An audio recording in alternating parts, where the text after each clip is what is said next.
Hello and welcome to I Talk to Ghosts. I'm your spirited host, Jennifer, a professional medium and a teller of ghost stories. You know by now that I love more than anything to curl up with a good spooky book. And what you may not know is that oftentimes I do so with my lovely black cat named Amulet. And I thought tonight I would dedicate this episode to all the spooky and non-spooky pets out there, and also share a few stories of spirits of beloved pets that came back to comfort their owners. I also have a personal story to share with you tonight of my own ghost pet. And to continue with that theme, I'm going to share a special in-studio spirit reading that I gave to my guest who specifically is grieving for their beloved pet. Curious about what a medium reading could be like with animal communication? Know that it is possible, and I hope that this session gives you that sense of comfort and knowing. I also have a message from the spirits tonight for someone listening to the podcast, and you know what? I will dedicate this one with the intention of reaching a grieving pet owner as well. That's later on in the podcast. But first, the stories. Our forever furry friends are trotting in right now.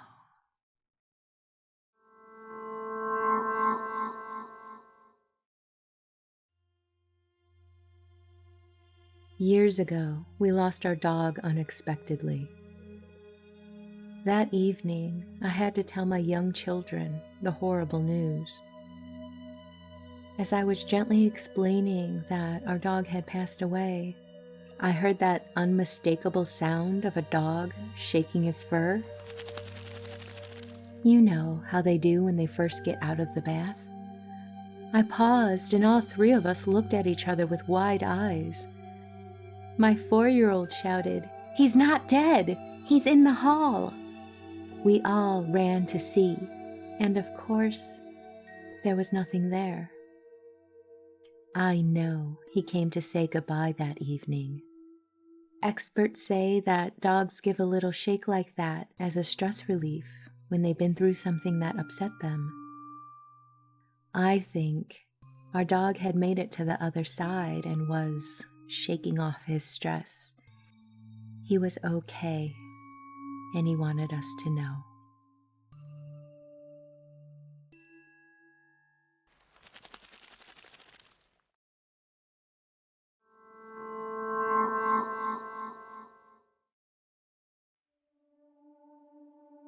This was 4 years ago, I think. In the middle of the night, I was absolutely sick. Fever, nausea, cold sweat, the whole package since the day before, like a really bad flu. After waking up to drink some water, I lied down on my couch, slowly falling asleep after a night of suffering. Then I heard a teeny noise. I heard something coming closer. Something with a light step, probably small, and it jumped up onto the arm of my couch at my feet. I was still kind of awake, but the fever and the lack of rest convinced me I must be hallucinating. I was unable to see anything in the darkness anyway, so I tried to ignore it. But that didn't work. Whatever had joined me started to walk up my legs to my chest and then sat there.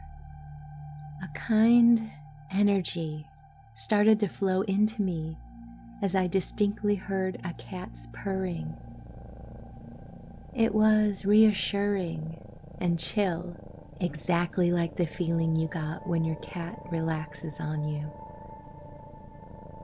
This energy and this purring lasted a few seconds before slowly melting into me and waking me up. I felt a lot better, nearly cured from my flu. I was certain at this moment it was my dear cat who had passed away months before. The only logical answer I can think of is that it was a mix between a fever dream and the medicine taking effect at the same time. But even then, a heavy flu like that doesn't disappear in an instant. I think my lovely cat came back to help me heal.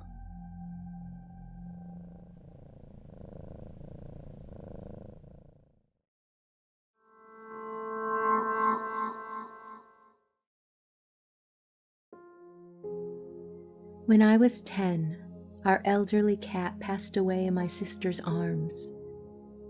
We were all completely devastated. He was an old cat, but we couldn't quite prepare ourselves to say goodbye. My family drove him to the vet so that he could be cremated.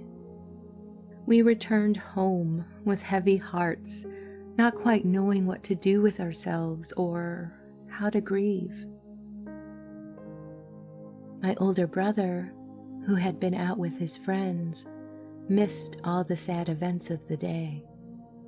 When he arrived home and we told him the news of our cat's passing, he was shocked, and he said he had just seen him. My brother saw our cat one street over, heading home. He hadn't given it much thought at that moment, but as he stood there and relived the memory in his mind, he nodded and said our cat had looked younger and fit, like when we first had him come into our family years before.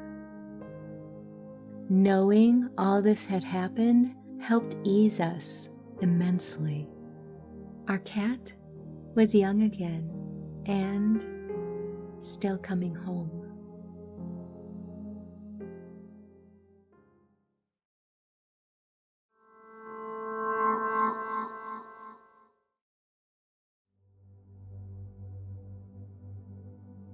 In 2008, my beloved Pomeranian dog passed away. She was 11 years old and had cancer. She was the sweetest dog. She was a pretty cream color, a beautiful dog inside and out. When she had passed, the vet took a paw print impression of her paw and put it in a special ornament keepsake for me. I kept the ornament and I still have it today. I remember looking at the cast impression and thinking, wow, I never really studied her paw before, and I made a mental impression in my mind of her paw print. I guess in a way dogs all have different looking paws to some degree. I just never gave it much thought until I saw the impression on my ornament. I had my dog cremated, and a couple of weeks later, I took her ashes to Florida. I lived in Michigan at the time. I used to like to take her to the beach in Florida. There was a place she loved to walk on that beach, so I spread her ashes there. Although I really missed my dog because I loved her dearly, by spreading her ashes, it brought me closure, and I felt at peace with her passing. When I returned home to Michigan, there had been a snowstorm, and fresh snow covered everything. I remember admiring how pretty the snow looked because it was untouched and fresh. I parked my car in the parking lot and approached the stairway to my second-floor apartment. There were 2 units on the second floor, mine and one that had been vacant for a while. There was only one staircase, so it was the only exit entrance to the second floor. Everything was covered in fresh snow, including the stairway. As I approached the stairs, I noticed a single set of paw prints going up the stairway. None coming down, just going up, and no other footprints or markings of any kind in the fresh snow. And I remember thinking immediately that they looked like my dog's paw prints. The only explanation I could think of as to why the paw prints were going up but not down, that this was a visit and a sign that my beloved dog is with me. She came home and apparently returned from Florida before I did.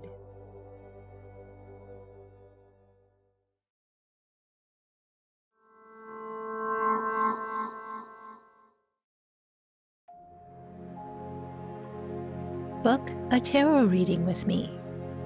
Tarot can be a wonderful source for affirmation, validation, and inspiration.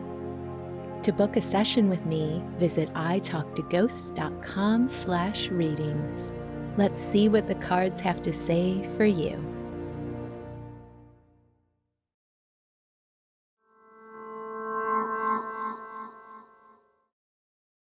Hello and welcome back to I Talk to Ghosts. My guest this evening is Allison. Allison, welcome to the podcast. How are you doing? I'm doing good, Jen. Thank you for having me. You are so welcome. So tonight we're going to do an animal spirit reading for you. This should be fun. It will. It will be fun. Okay. First thing I want to say is animals really seem to love you. And on top of that, you are surrounded by animals. Does that make sense to you? I don't think that's very surprising to anyone. I have a degree in animal science. Oh, yeah. I didn't know. So yeah, I grew up with animals. I raise rabbits. We're currently down to just one cat, but I don't think I have. I'm trying to think. When was the last time I didn't have a pet? Probably a couple of years in college. But yeah, animals have just always been around constantly. Yeah. And I get the sense that it's not just a profession. They're kind of drawn to you. Like they know you're good people and they will come your way and check you out and decide to stay. Oh yeah, definitely. I have accidentally adopted cats that were left behind at houses and apartments that I moved into. Oh, that's so kind. There are a whole host of cats that just live in this neighborhood that all come to this house to hang out. And my daughter, of course, has named all of them. And when we go on walks for the neighborhood, there are cats in the neighborhood that just come out and greet us and know us. And yeah, we're surrounded. Detailed impressions that were coming in. A dog with really bright eyes. I'm trying to remember the dog I had as a little girl. I think her eyes were sort of a golden brown instead of the dark brown that you usually see. Let's see if she will come close and like maybe give me. Do you remember her much? Yeah, she was the first dog. Okay. There were other dogs when I was littler, but she was the first one I really remember. Oh, she was a people person. That your little doggy. Did she like to go out in the yard and like she had her own little projects? Like I gotta go see this. I gotta go see this type of thing. The breed that she was a hunting breed, and my family doesn't hunt, but she very much was out there, keeping track of all the birds in the neighborhood. Yeah. And, okay.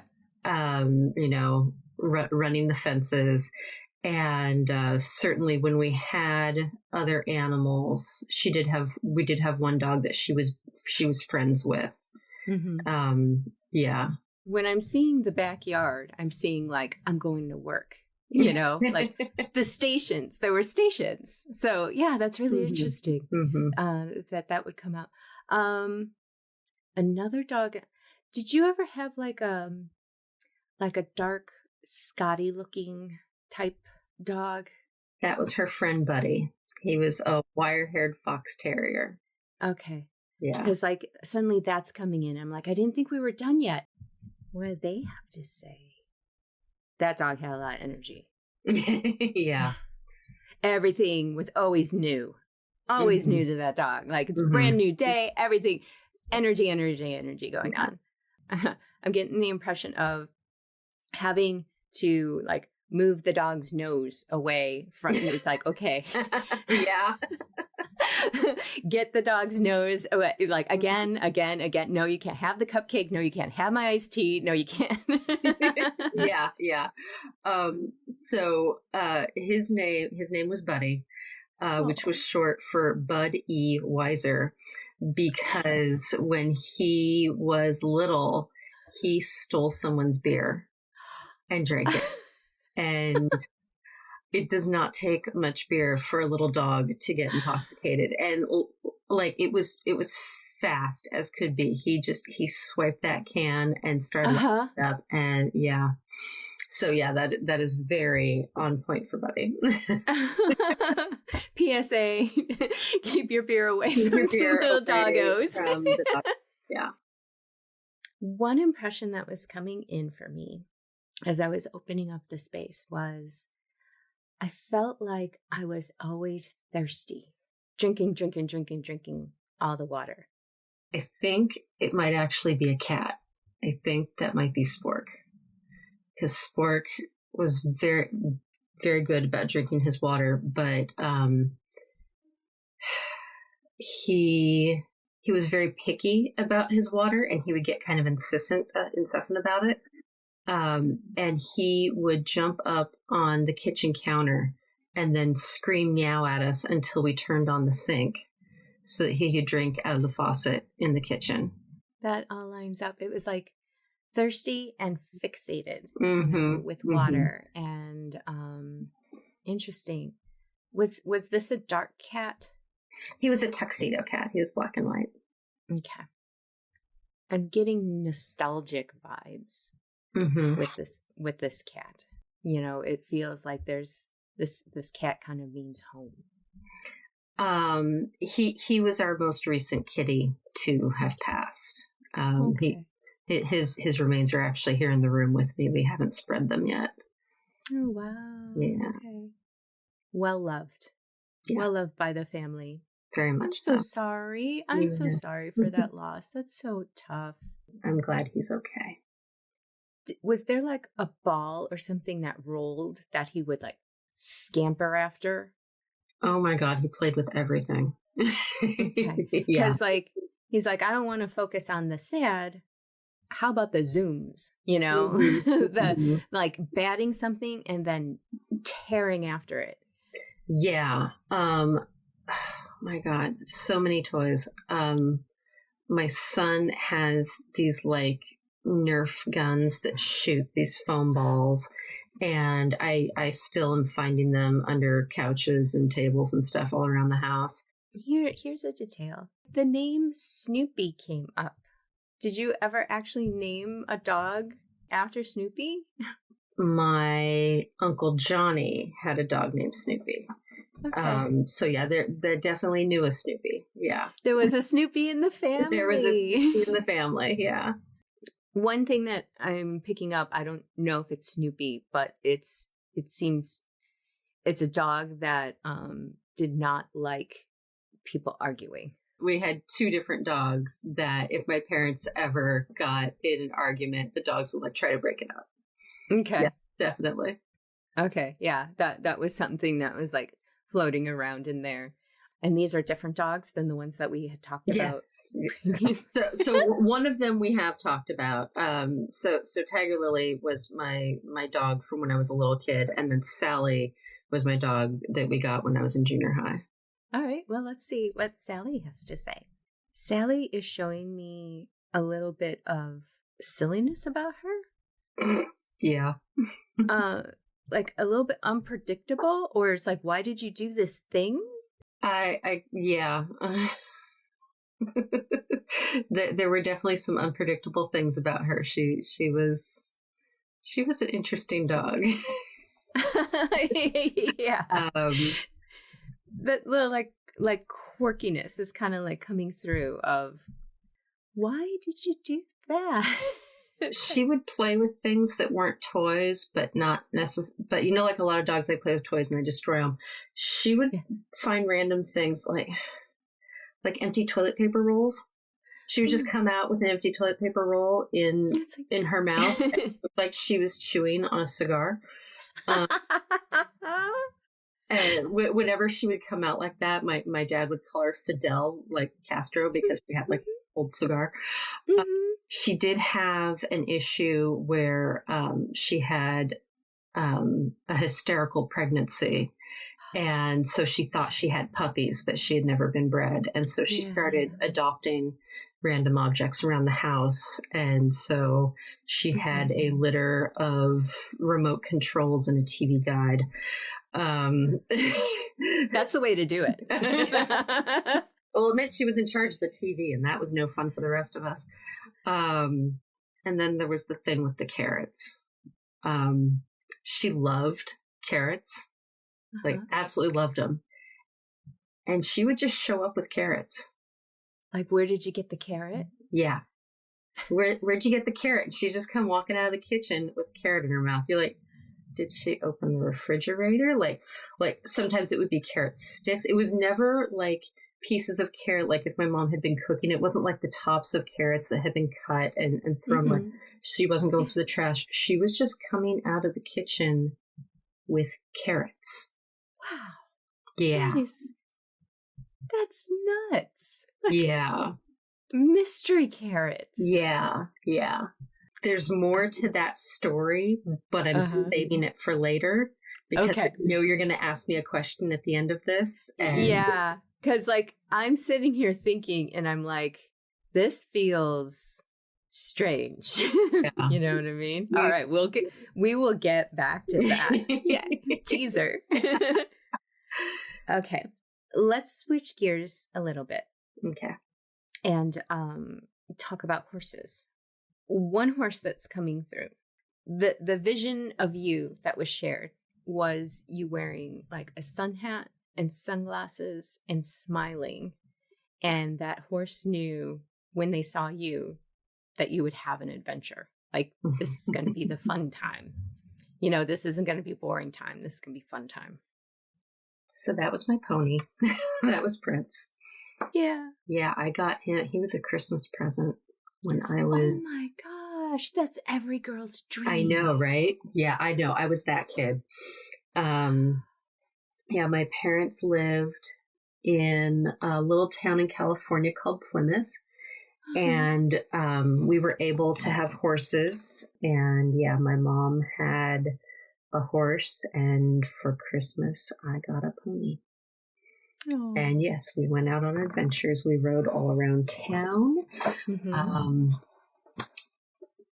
One of the famous stories of my family was that my parents, got the pony, get all saddled up, go for a ride around town. And my dad's like, he's leading the horse around, on a lead rope.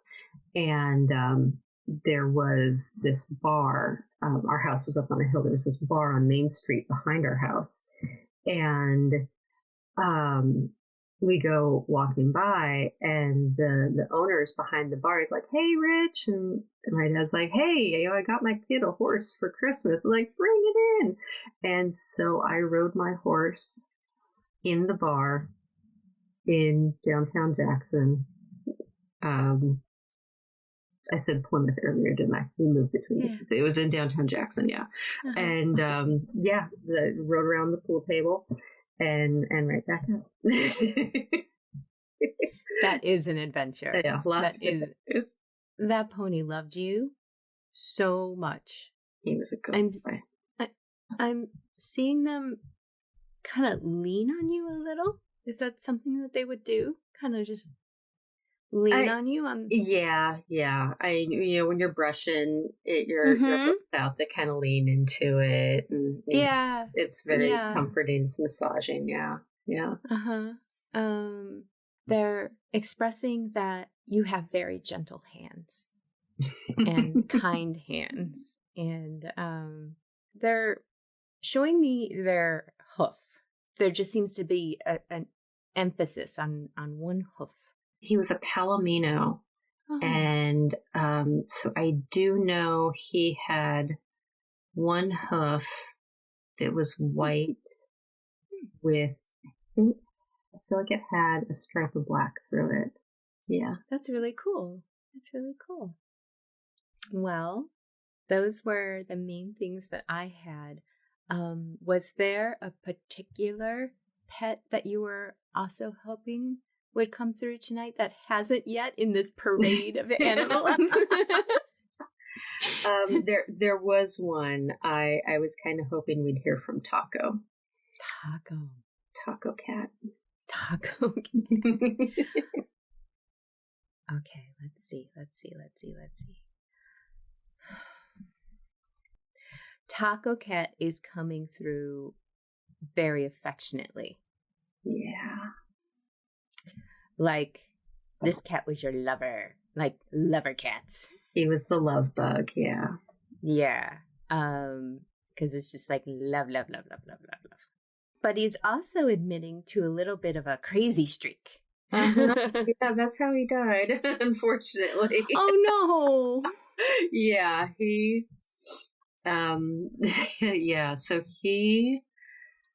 Definitely a love bug. Like, he used to crawl in bed with me, and he would curl up under my chin and just purr so loud. He was an interesting cat. We got him from our local shelter, and he was a little bit older. He was like 3 or 4, but he had not been neutered when the shelter got him, and so he got neutered right before we got him. So he looked like a tomcat, and he kind of acted like a tomcat, but he didn't have the requisite parts.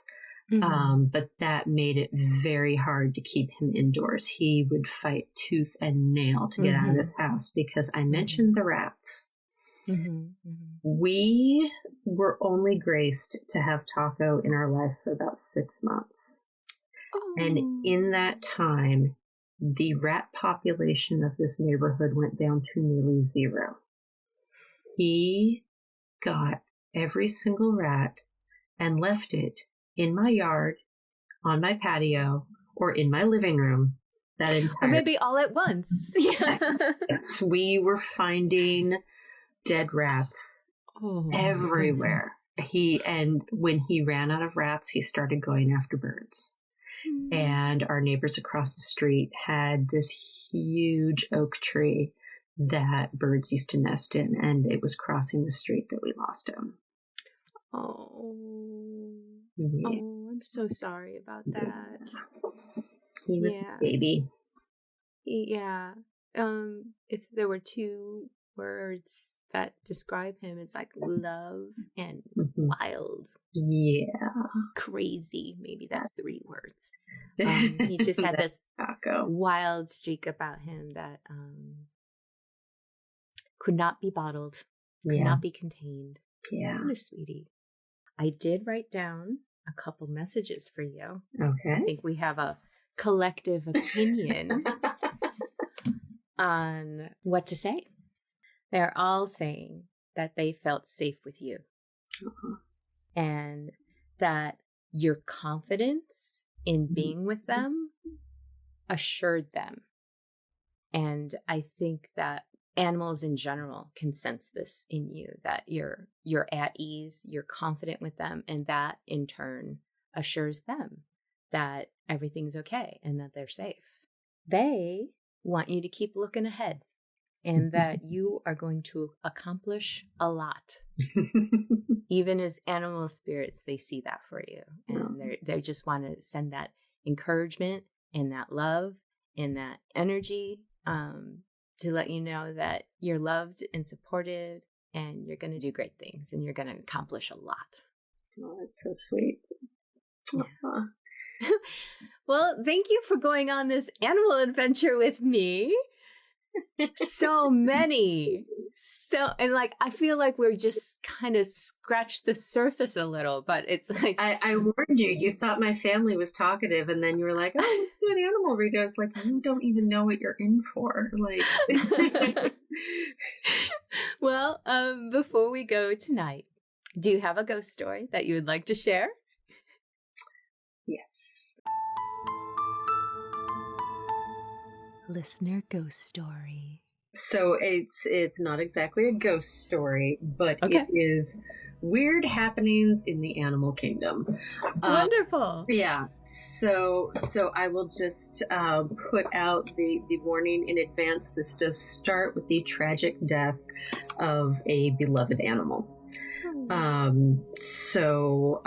As we covered, I had a pony as a kid, and the reason I had a pony was because my mom had horses, and she had this absolutely wonderful quarter horse named Bergie.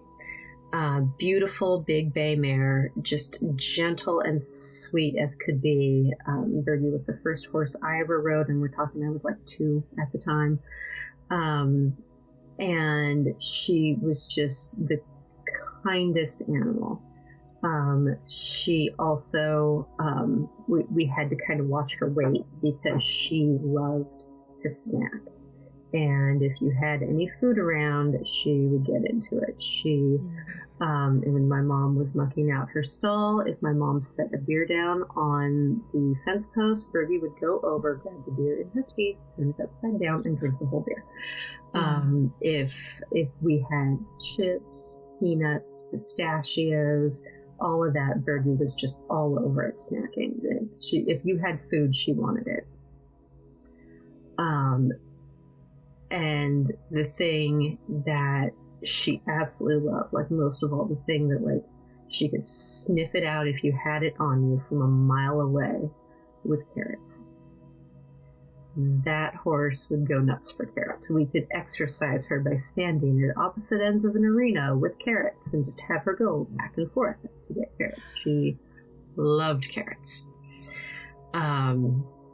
When I was around 5 years old, we moved into a new house, and at that time we had 3 horses. We had Bergie, we had a stallion named Eddie, and then we had my pony.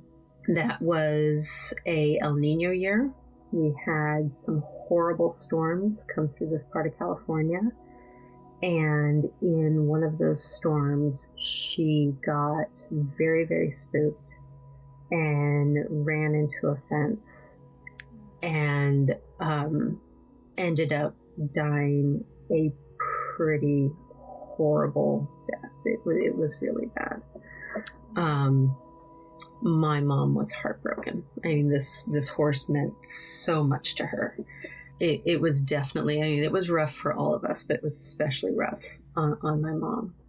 I got older. I got too big for my pony, so we sold him to another family that could use him, and some other things happened. We ended up selling Eddie, and it came down to where we just had dogs and cats, which was fine.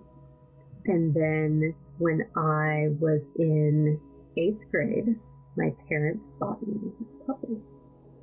And they had gone out to they had both found this advertisement for Dalmatian puppies at the same time, separately, and they both went to each other like, hey, we were thinking about getting a new dog, and they're both like, oh, look, Dalmatians. So they went, and my mom picked out this adorable little, like, she was just teeny tiny when she came home to us.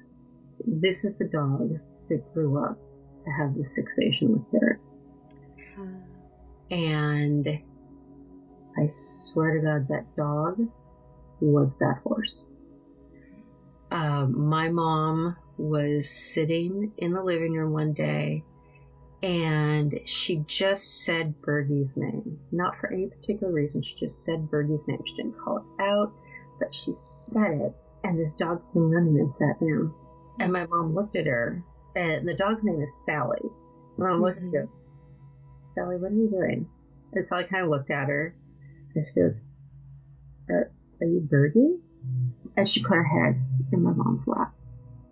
Oh my goodness. And so I don't know if animal reincarnation is a thing, or if there was just some sort of spiritual connection between Sally and Bergie. But these two animals that had never met were so connected. I mentioned the carrots, which was just absolutely wow. How does a dog come up with carrots? Just remember carrot sticks. Where I'll get carrot sticks in the middle of the night. Right.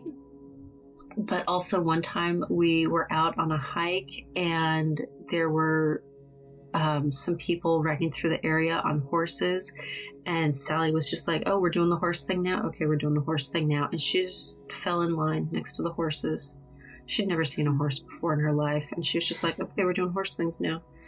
And just as gentle as could be, like didn't cause any issues. And I'll just go ahead and say it was our property, which is why our dog was off leash, and these people just were riding through to get to a pond.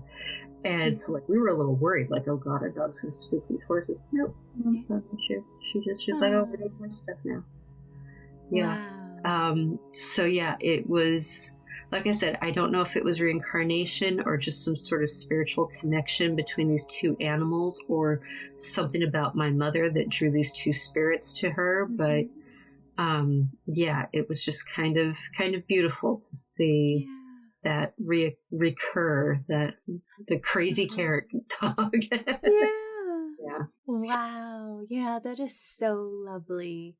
And you're right. No matter what the answer is, and we don't know, it's whatever it is, it's a lovely mystery. Yeah. Yeah, it's wonderful. Wow. Well, thank you again. This has been fabulous and so interesting to explore and try. And thank you so much. Yeah. Definitely went down a lot of different memory lanes. Next time we'll have the parrots show up. Oh my goodness. Would you like a free spirit reading with me and record your reading for the podcast? Sign up for your chance to be selected by visiting italktoghosts.com/guest. And as an added bonus, if you don't want to leave your reading up to chance, I'll let you in on a secret. There's a discount offer to book a private session with me, so you can book a date and time for certain. Visit italktoghosts.com/guest for more details. I can't wait to meet you. Hello and welcome back to I Talk to Ghosts. I have a message from the spirits this evening for someone listening to the podcast. So thank you for joining me around my seance table. Tonight, while I do my spirit work, I'm going to have near me rainbow obsidian. Rainbow obsidian is really wonderful for cultivating feelings of healing, supporting feelings of joy. It's also a very grounding stone, and if you want to do any root chakra work, it is also very good for that. I love working with elements that bring in certain frequencies and vibrations. They don't necessarily have to be elements that we traditionally consider when doing spirit work, but to bring in something with healing and joy and grounding, I think is perfect.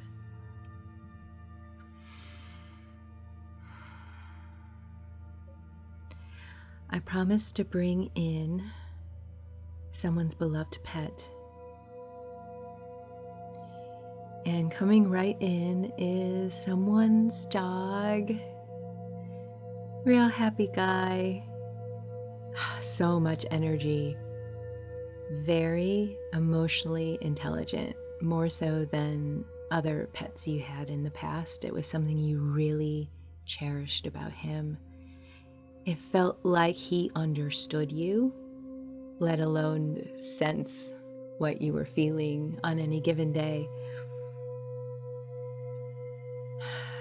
You two were such good friends. I think you went everywhere together, and he was really good with that. Even if he couldn't, say, go into a store, he could wait patiently outside. You would leash him, but he was really good about waiting for you and knew the system of things. He's giving me the sense that right now is around the anniversary of when you first got him, and all he feels is joy and celebration about that. And I know it can be hard as a grieving pet owner to have anniversaries such as this. What was once a happy anniversary is now sad because your pet is gone, but he is still with you. He's showing me that he used to, I don't know if he hid his toys in your bed or you just discovered his toys in your bed all the time, but he would jump up there and with the toy and then not take it down with him. So it was just this silly happenstance that you would often find his favorite toy on the bed already, and you would laugh. And so that is something that just happened a lot in your life together. He's showing me that he really loved water. You couldn't keep him out of it, so you had to be careful about what kind of walks you guys went on and if there was water around. He used to jump in and he used to bite it. He used to bite the water. The message he wants to convey tonight is that you think about getting another dog sometimes, and right now, you still have that emotional worry about feeling guilty about replacing him, and he does not want you to feel that way. And also he thinks it would help you emotionally. You just are someone who really understands and thrives with that kind of companionship from an animal. He's saying that you also worry about the money aspect of it, and you'll know when the time is right and how to navigate that. I hope that this message really connects for you so you can have that piece of healing that will just be so wonderful for you, and know that he is still around you. He's still near you and loves you more than ever. I think I'm going to leave it at that. So if this message connects for you, please reach out and let me know. Thank you.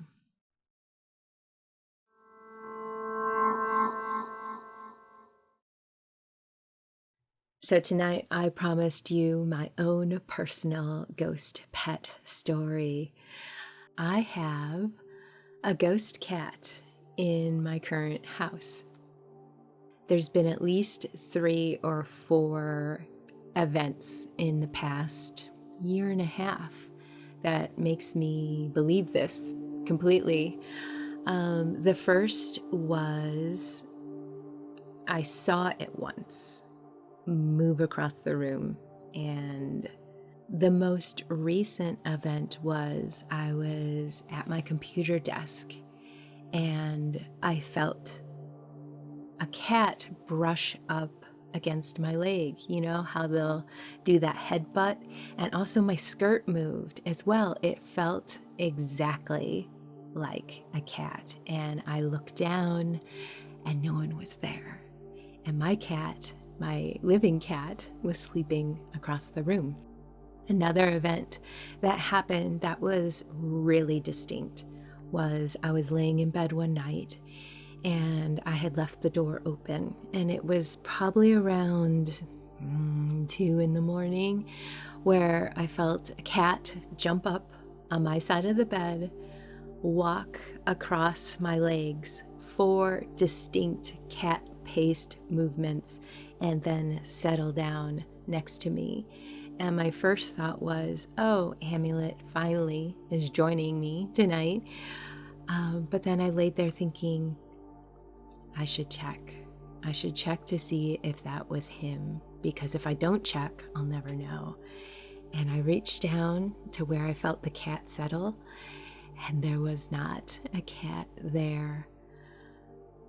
I would have heard him and felt him jump off the bed. Amulet is a rather large cat. So I can't explain that one away logically.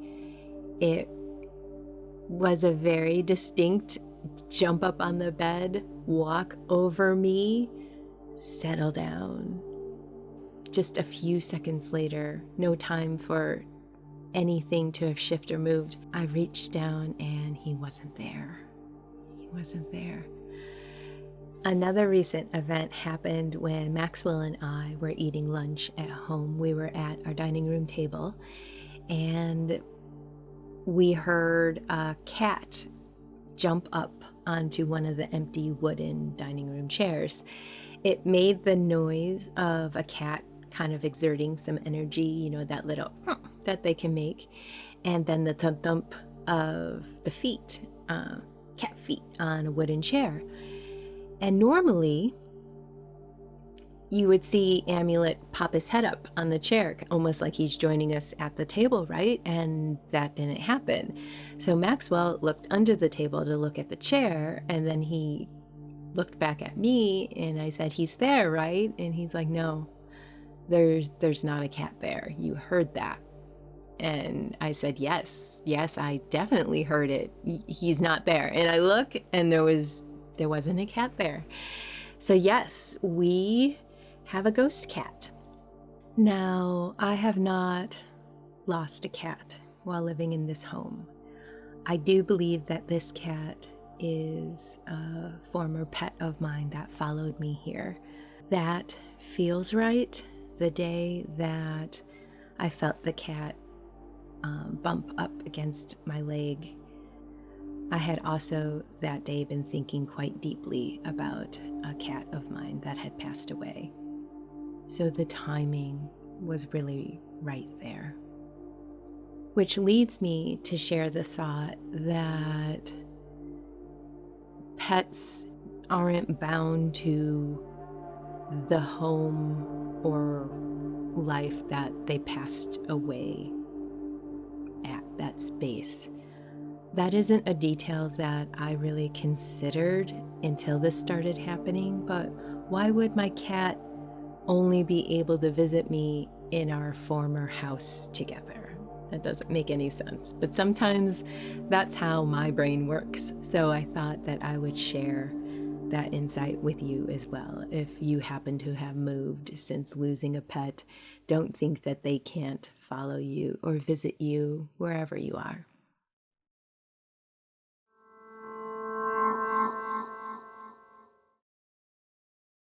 Before we part ways into the shadows this evening, I'd like to give a spooky shout out to my Patreon supporters. If you'd like to be included in this monthly thank you, I'll tell you how in a minute. First, a heartfelt thank you to Jake, Claire, Charles and family, Jennifer C., Raven and Jenna, Jennifer A., Renee, Gabe, James, Stephen, Gabriel, Daniel, Gordon, Rob, and Peter. Thank you all so much. If you'd like to support this spooky little podcast, know that doing so means the world to me. And there will be spooky Patreon perks as well. Sneak previews, shout-outs like this, and I'm adding new treats like behind-the-scene videos, bonus content, meditations, and more. I'm just getting started. Visit patreon.com/italktoghosts for more info. Thank you. And with that, dear listener, we've reached the end of this episode of I Talk to Ghosts. I hope you've enjoyed that special spirit work that I shared with you this evening, as well as those stories of ghostly pets. Have you had a pet visit you again? I would love to hear about it. In the meantime, wherever you wander off to in this world or the next, just remember, come back and visit with me.